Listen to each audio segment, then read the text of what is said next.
Hey, this is Tyler Sweat, again for our monthly IMC webinar series. Today we're talking about Braille, and specifically just kind of about the Braille programs we have going on here at the Iowa Library for the Blind and Print Disabled. You might have heard of these before, you might be aware of some of them, but we kind of just wanted to make a webinar that we can kind of just talk about some of them and just kind of go from there. And so my guest today is Denise Bean. So she's our youth librarian, but she's also in charge of a lot of different Braille programs that we do here. So hi, Denise. Hi. Thanks for having me, Tyler. Absolutely. So the first thing we're going to talk about is the program that I've been really enthusiastic about and sort of have taken over the past almost, it's been talking about it for about a year, but really like having the devices in our hands and having them out into the world probably in the last 4 to 5 months, and that's the e-reader. So I have here, this is the National Library Service e-reader pilot. And so we're one of 4 states. They've added a 5th one at this point now to get these out. And so this is a device made by Humanware. And so NLS really started this program to get e-readers, so get a way for people to read electronic Braille into everyone's hands, in a cheap, effective way by, having them sort of distribute them, and then we give them out and check them out like we would our audio players. It's a pretty slick device. It's a 20 cell. It has, like the Perkins Brailler keyboard at the top, and it can hold a lot of books. And I think people are really, really enjoying it. We've probably gotten into the hands right now of about 130, 140 patrons at this point. And that's ages ranging from, I think the youngest right now is like 8 all the way up to like 80s-ish. I don't think anyone who's 90 has an e-reader. But there's a lot of things it does and a lot of things it doesn't do. It is designed as a reader. So that's the number one design, is just to read on it. So it doesn't do any standalone note taking, but you can hook it up to a phone to type with it. You can also hook it up to a computer to type with it. So that's what's really nice about this device, is that there is ways around it not being a standalone note taking device. I have to look, but our Braille that we've sent out from an electronic standpoint has gone up exponentially, and even from downloads from Bard just by having this device out. So I think, I just sent a cartridge out with electronic Braille books today that had 80 books on the cartridge. So I think that's a really good sign that we're getting out into the world. Denise, you got anything to add about the e-reader? I know you it's not your sort of area of expertise, but you kind of seen the device and hung out with it a little bit, so. I think the e-reader is incredible. I think it's very easy to operate and use. And it's kind of interesting because when we initially started this program, this pilot program, we had to make some calls and see those who would like to sign up for it. And I think probably one of the best parts of the e-readers, not only are they getting the Braille part of it, and having the ability to download and be able to read 80 books. I mean, that's crazy good. But they're a little bit nervous about it and trying to make sense of it and understand it. But Tyler, you've done a really great job of navigating that and providing them with the support that they need to do well. But I think that Braille and the love for Braille, of reading Braille, has really gone up tremendously. I think it's great. Absolutely. And if you're watching this now or later and you want to know how to get signed up, so a couple of requirements: you have to be a patron of our library, and once you're that, you can just give me a call or reach out, and I can get you signed up. I still have a few to give out to any patrons that are interested, and this includes students. I've gotten a few emails from TVIs around the state that have said, this student's interested, can I get them signed up? And so that's a way of trying to just get as many of these out the door as we can, just to get them in the hands of our patrons around the state that can use them and really just get them reading more Braille. So I think that's the key point with this. So yeah, and if you have any further questions about the e-reader program, you can always email me. It's tyler.swett, that's SWETT, @blind.state.ia.us.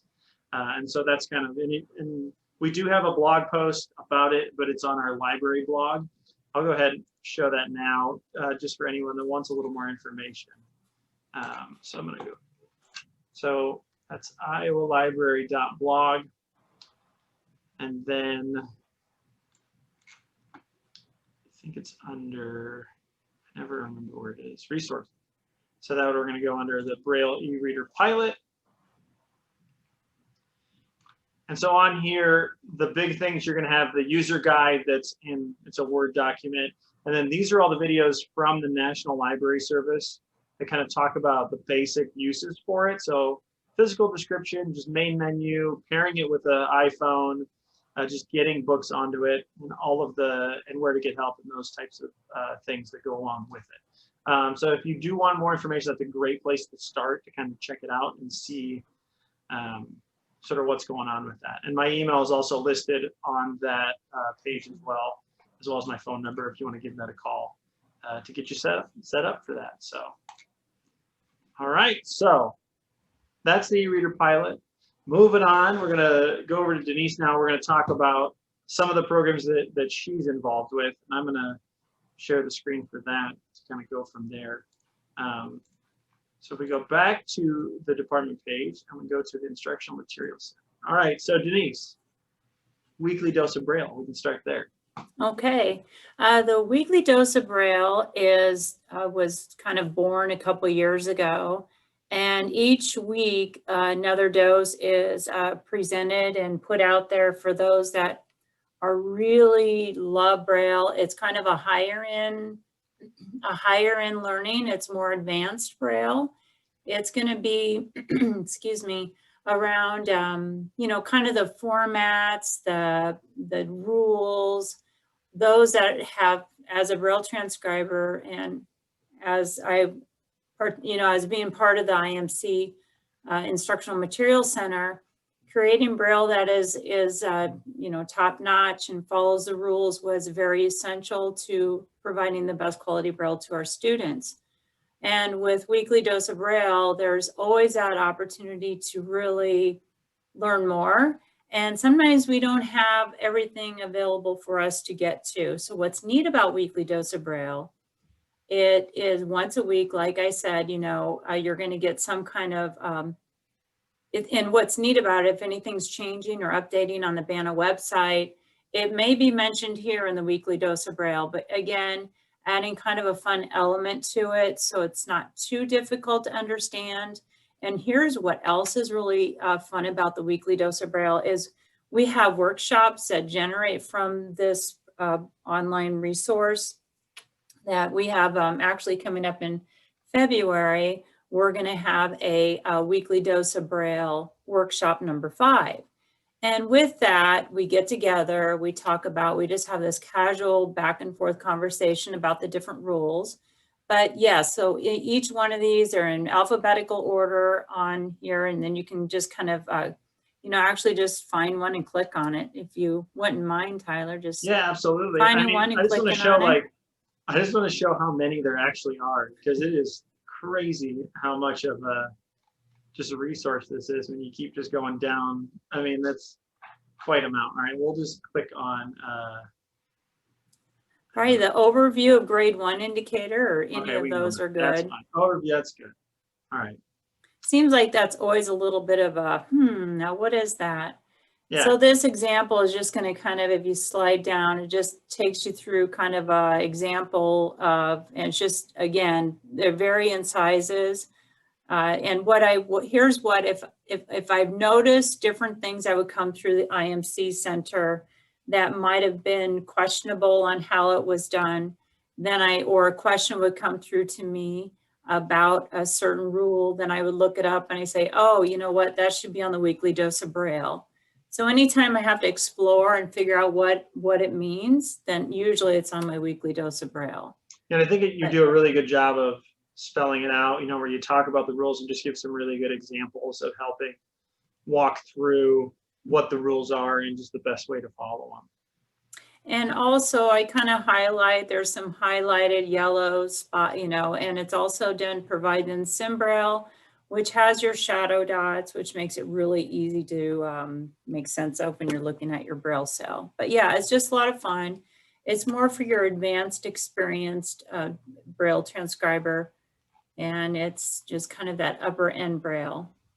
But yeah, it's a fun program. Is there a link? Yeah, so if you're in our blog, I kind of clicked off the main blog page, but under for Braille transcribers, there is that link to the weekly dose of Braille, which takes you to this page. So. And in addition to this, communication is always welcome. And if you would ever like to receive or be added to this, where I send you a weekly dose of Braille directly into your email, please don't hesitate to reach out to my email address, which is denise.bean@blind.ia. There we go. .us, and get in touch with me direct. I will connect you to signing up for signing up for our workshops. Like I said, and here's the cool part is I will send you the material in the format that works best for you. I will send you either in hard copy Braille. I will send you in large print. I want to meet you where you are. I want you to have your material. So then we get together, you have your materials in front of you and I have mine. And then we just, kind of communicate about it for about an hour. But yeah, I'll send you the weekly dose of Braille directly into your email. Just get in touch with me. Be happy to do that. All right.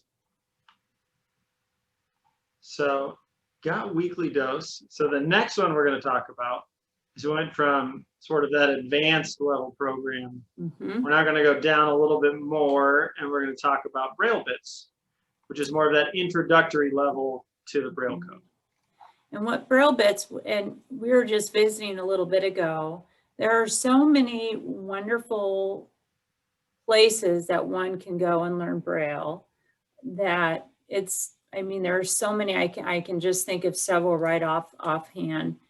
There's a lot of places out there that support, that want you to learn Braille.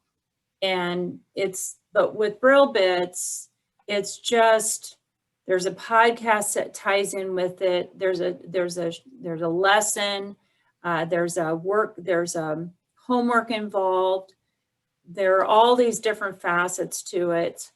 And it's just a very short sampling. And I gotta say though, this has been a work in progress. It's been something that we've been working on and fine tuning for, I would say maybe, and I say we because it's a joint adventure. It's been probably about over a year. And we're just finally finishing up on the podcast. And podcast with the Braille Bits really talks about why Braille is important and the importance of it. And just it's kind of you get to meet all these people, how Braille has affected their life. So not only is Braille Bits talking about Braille and why it's important, and Braille Bits is kind of geared towards, the caregivers, teachers in the classroom, paraeducators, or if you just want to just learn Braille. Again, it's just simple, easy stuff, simple works, and again, using the shadow dots, the SimBraille shadow dots also. But Braille Bits is also, okay, here's the other part of this. With Braille Bits, you also get a personal mentor. I will work with you right now. I do have 4 students that are signed up taking the course. And we get together. I get together with them through Zoom, and it works great because they're not even from, they're from different parts they're not from Des Moines, they're from all over. And then we get together, we meet twice a month, and they ask me questions and I walk them through the lessons and I talk about, yes, this is box A, but this is why box A is the way it is. It explains why we do what we do. So that's what you're also getting with Braille Bits. And it's just been a really fun journey. And I welcome anybody again to be a part of this. It's, like I said, it's for the parents, caregivers, teachers, all of that. But there's a lot of fantastic programs out there, but this is just another one that you can make reference to.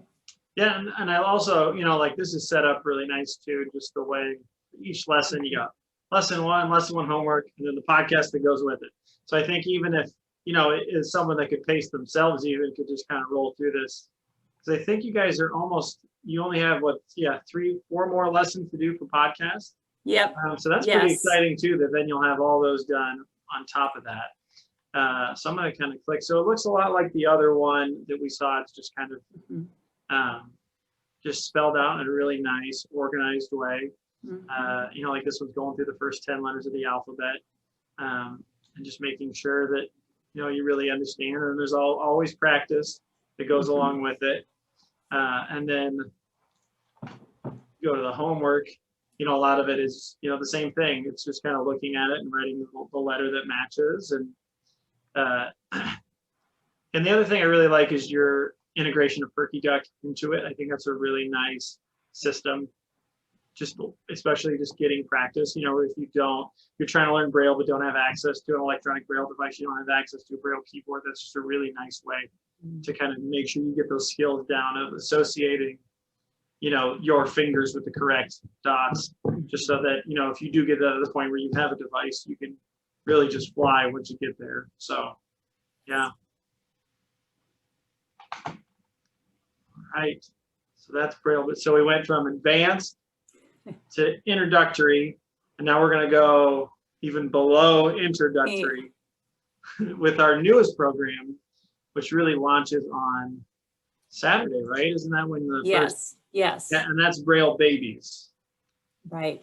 So I don't think we have a blog post or anything about it yet. So Denise, you can kind of just talk about it and we can go from there. So yeah. So Tyler, Braille Babies is brand new, and Braille Babies is kind of tapping into the 0 on up, on up to 4 years old. And you know what? Not so much that you're going to learn the Braille part of it, but what it's about is just learning, you know, working with my caregivers that work with, you know, that are parents of babies, children that are blind, and having them, helping them to make a connection to other parents, and maybe understanding, you know, how do I go about this? How is this? And, you know, kind of coming together. And, you know, here's the other part of it too. I'm going to send you different tips, parenting tips that can be used to integrate into your daily life, your life. Also, we act as a resource for you, but it's just, we're going to have fun. We're going to do some dancing. We're going to do some singing. We're going to try to make sense of our bodies and how our bodies work. We're also, I sent out an activity box and they received that. And here's the coolest part of all, is on there when they did sign up, they were asked the question if the caregiver parent would like to learn Braille, and out of those that responded that did sign up their child, they said yes. So that alone, to me, that's pretty magical, that we have a parent or, you know, guardian wanting to learn Braille.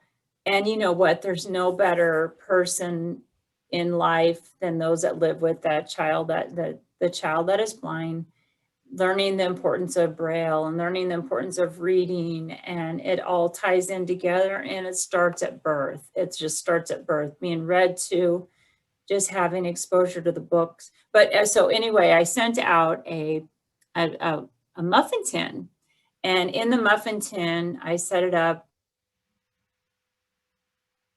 kind of tie in the different colorations, the balls are colored. So they will know, okay, so we're going to do activities that tie into that they're going to be learning what that in the Braille cell without realizing exactly what it is. So there's just a lot of cool stuff that we're going to be doing. It's more of that just introductory. You know, you got to think. It's just introductory. I can just talk. Playing with blocks with letters on it. It's the same idea, except just the Braille version of that, which I think is and really music cool. And fun and. Yeah, being Denise's sort of office mate, where we share a wall there with the door that goes between it, I definitely know when an activity is going on, because there's always singing, sometimes a ukulele, and it always seems like an exciting time. So yeah, and that's a really good program. Like, I think it's really just starting them young and just getting them used to what Braille is, and kind of just learning, just getting manipulators, just kind of figuring it out, so that by the time they get to that school age, it really, you can see that difference of them kind of picking up on it and just going from there. So, Definitely. Absolutely. So there's one more thing we're going to talk about quick, and that is coming up in about a month.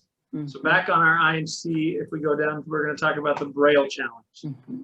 So, you know, this is something we've done for a while here at the department, and this year is obviously going to be a little different. We're not having people come here. We're kind of doing it in their own, the students doing it in their own school. But it is that academic competition. So it's for students that are blind or visually impaired, and to sort of test their Braille literacy skills, typing, comprehension, and those things. You know, we're really excited about it. It's always a big deal. And so we're giving students, you know, a larger range to finish the testing. And then the highest scores, you know, throughout the state are going to be invited to go to Los Angeles. Don't have any information about like what that looks like. We have a link to the Braille Challenge for at the national level. But, you know, we have links to sample tests and just kind of the process that we need to do. So I'm pretty sure the sign up should be this way as well. So, so that's something, you know, we just want to kind of make you guys aware of, and always, you know, feel free to reach out. Karen Cunningham would be the person that would be the contact from the library that would really know, you know, just kind of walking through and getting everything. But here's our registration right here. I just could look. Yeah, so making sure, you know, we got our schedule, we got the flyer. We're also coming out with a proctor video here in the next week to kind of run over those directions about what you guys need to do if you are proctoring the Braille Challenge at your school. So just kind of check this out and, you know, really get everything you need to get filled out. We also have our order form for t-shirts. This year it's hashtag Braille Iowa. And, you know, if you're talking about the Braille Challenge, it would be a great hashtag to use on your social media platforms. You know, or feel free to share this with whoever you think needs it. And again, that was under Braille Programs on the IMC blog. And this is such a great resource, Tyler, for them to go to. And again, yeah, Instructional Materials Center, it just, everything is, Karen does such a great job of being so organized about the information. And again, a great resource if you have any questions at all. Absolutely. It's going to be fun this year. Yeah. Before we sign off, does anybody have any questions or anything? I'm not seeing anything in the chat or anything. I just want to make sure before we peace out.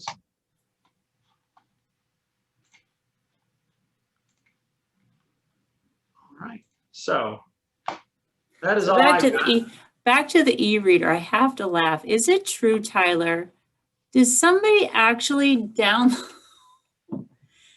What is the maximum amount that somebody is, not, am I saying it correctly, put books on their e-reader? How many, what was the maximum amount somebody put on there? So Terry, who's one of our counselors here, her husband is really tech savvy, and he also has an e-reader too, but he took like, I think it was every Christian fiction book on Bard and put it on her e-reader, and that's like 600 plus. Yeah.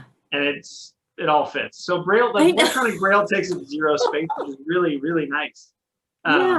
So those 80 books, for example, those 80 books I put on the cartridge today, that took up 36 megabytes, which is nothing, like a 4 gig cartridge. So you gotta think we can only hold roughly about 20 audiobooks, and that fills it up for sure. And I put 80 and barely took up any space on that cartridge. So you can hold a fair amount of books. Now, Terry did say that with that amount of books on her e-reader, it's loaded down. So when she turned it on, it would take forever to start up. But you definitely can easily have 100 books on this thing without any issue at all. So yeah. I know she said 500 when we were doing a something like that. Yeah, it was a crazy 500. What? Yeah. And then I thought she probably added more to that since then. That was like a month ago. Yeah, probably. So yeah. 600. Well, anyway, hope you guys enjoyed listening about our Braille programs we're offering. Like you said, if you have questions, feel free to reach out to us. And I am going to put this video up on YouTube, so we'll have our contact information will be on there as well. And yeah, thanks for coming. Thanks, you guys. Yep, thanks, Thank you, Denise. Tyler.